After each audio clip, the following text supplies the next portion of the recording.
This is actually D&D on Facebook. It's called Heroes of Neverwinter. It's opening up for beta on August 15th. Right now, our level cap is level 10, and we have 4 different character classes, 4 different character races that you can do in any combination you like. Right now, we're in the last room of this dungeon, so this part of the demo will be fairly short. You can see whose turn it is right here in their portrait, and then they also have a little yellow highlight underneath them. So right now, it's this wizard's turn. I'm going to move her into this screen square over here, and cast Acid Arrow, because I love Acid Arrow. And then it is turn-based, so there's an end-turn button. Over here where you see your group, the first person in that list is always your character. The other 3 are your group members. You can get group members by either recruiting them in the tavern, or you can use your friends' characters. Your friends' characters are always free to recruit. The nice thing about using your friends' characters is if they're online at the same time as you, they can actually go into what's called active spectator mode and watch you play. So while they can't take control back of their characters while you're playing, they can use their own set of buffs on the party during the adventure. A common question I've gotten is, well, when they're using my character, does that mean I can't play? And that's not the case at all. You're basically just using an instance of their character. And then, if someone else does use your character, you actually do get money for them completing an adventure with your character in their party. So, theoretically, someone could use your character and you can use your character at the same time. Yes. You also can't permanently kill their character or anything like that. A lot of people are like, "Oh, can I kill my friend's character?" No, you can't do that. That'd be bad. We actually do have tactics in this game. You do get combat advantage, which I will show you. If I move the cleric right here, you can see the combat advantage scrolls up because we're flanking this skeleton.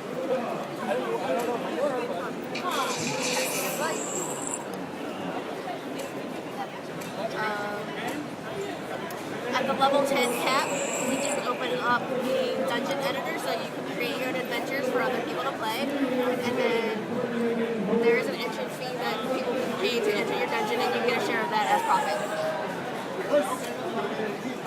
For the press type thing, VR, to play the game is free, right? Right. So, what does Wizards of the Coast get out of it? Well, we do have some stuff that will cost real money. Right up here, you can see these are our Astral Diamonds. That's our Facebook currency, and they're used for literally premium things. Every adventure in the game, every level, none of that requires you to pay for anything. I might disappear, I don't know. Here, I'm going to go loot this chest. So the way our looting system works is there's 10 random cards that have level appropriate loot based on the dungeon that you're playing. So right now we're playing a level 1 dungeon, even though we're level 5. But you can use the Astral Diamonds to buy Potions of Luck, for example, which if I buy one and then use it, it reveals a random card. And then, I can keep buying them, and so that costs money to do. Or you can just, pick a random card and see what you get. In this case, we got leather armor, so, we lucked out. We got the best possible loot from this chest. Other things that cost money are, it actually does cost money cost energy to enter a dungeon. You get 20 energy. The average cost of an adventure is around 10.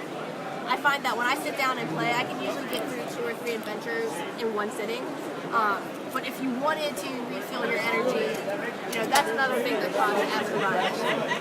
There's also, some premium items. They're not equipment or weapons, but a Glyph of Annihilation is an item that literally will destroy every enemy in the room with a line of sight.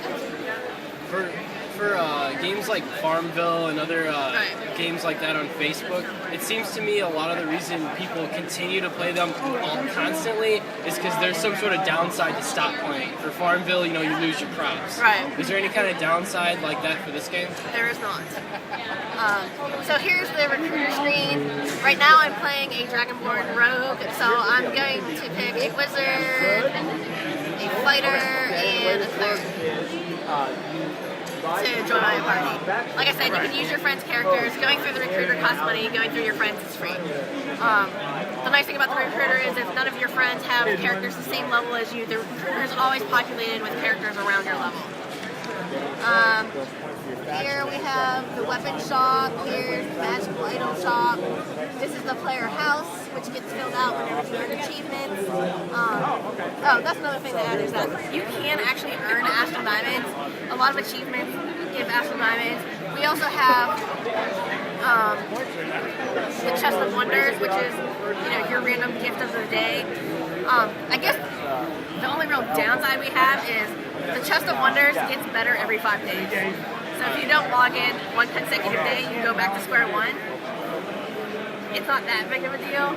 We also do have the achievement of looting your Chest of Wonders for 30 days in a row. We'll finish up this achievement set. But other than that, I mean, there's nothing that like dies or anything like that. That 3,000 one is looting the Chest of Wonders 3,000 times? No. This is having 3,000 gold in your inventory at one time. You should make an achievement that's looting the Chest of Wonders 265 or 365 days out of the year. For the whole entire year? Yeah, because I know a lot of Facebook players that would sit there and do that all the time. Well, there is always, the possibility for post-launch content, but this is what we're going with right now. And then here's the dungeon workshop that you'll get access to at level 10. And then this is the adventuring board. This is where you actually find all your adventures. So the one we just played was Never Death. And I just like to choose it because, it's an easy level in dungeon and no one's going to die playing this demo. And that's basically the entire game in a nutshell. The characters are completely customizable. I don't know if I mentioned, there's 4 races, 4 classes, any combination. We actually do have different skin tones, faces, hairs, stuff like that. So. I have another question. When your character does die, what do you lose, or what is the... So, if your character does die, you have the ability to, do I have a clue what I'm doing? You have the ability to res them with the clerics, raise dead if they're high enough level, or, you'll get a prompt to buy a potion of life. If you can't do either one, then you basically have to just read the adventure and you stop there. So the score you get is going to say that it's incomplete because you didn't finish it, and you don't get any of your energy entrance feedback. So if you entered an adventure that cost your entire bar of energy, well, then you're probably going to have to wait an hour before you can come back and try it again.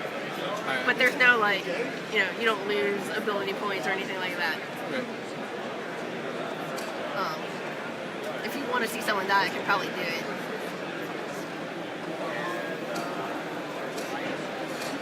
Let's go here.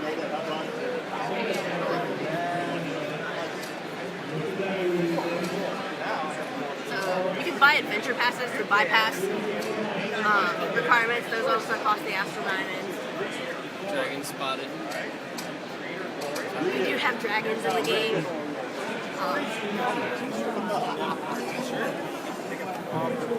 We'll see if I can die real fast. 700.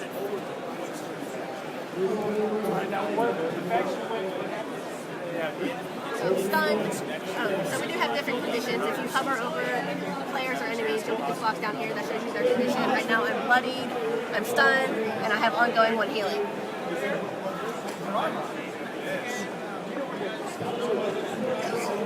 Oh, almost.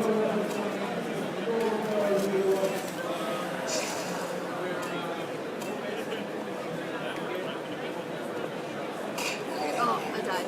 So this is, I have the option of buying a potion of life or leaving the adventure. So, I don't want to spend the money to buy the Astral Diamonds. I'm going to leave, and you can see I got an incomplete score. You got style points.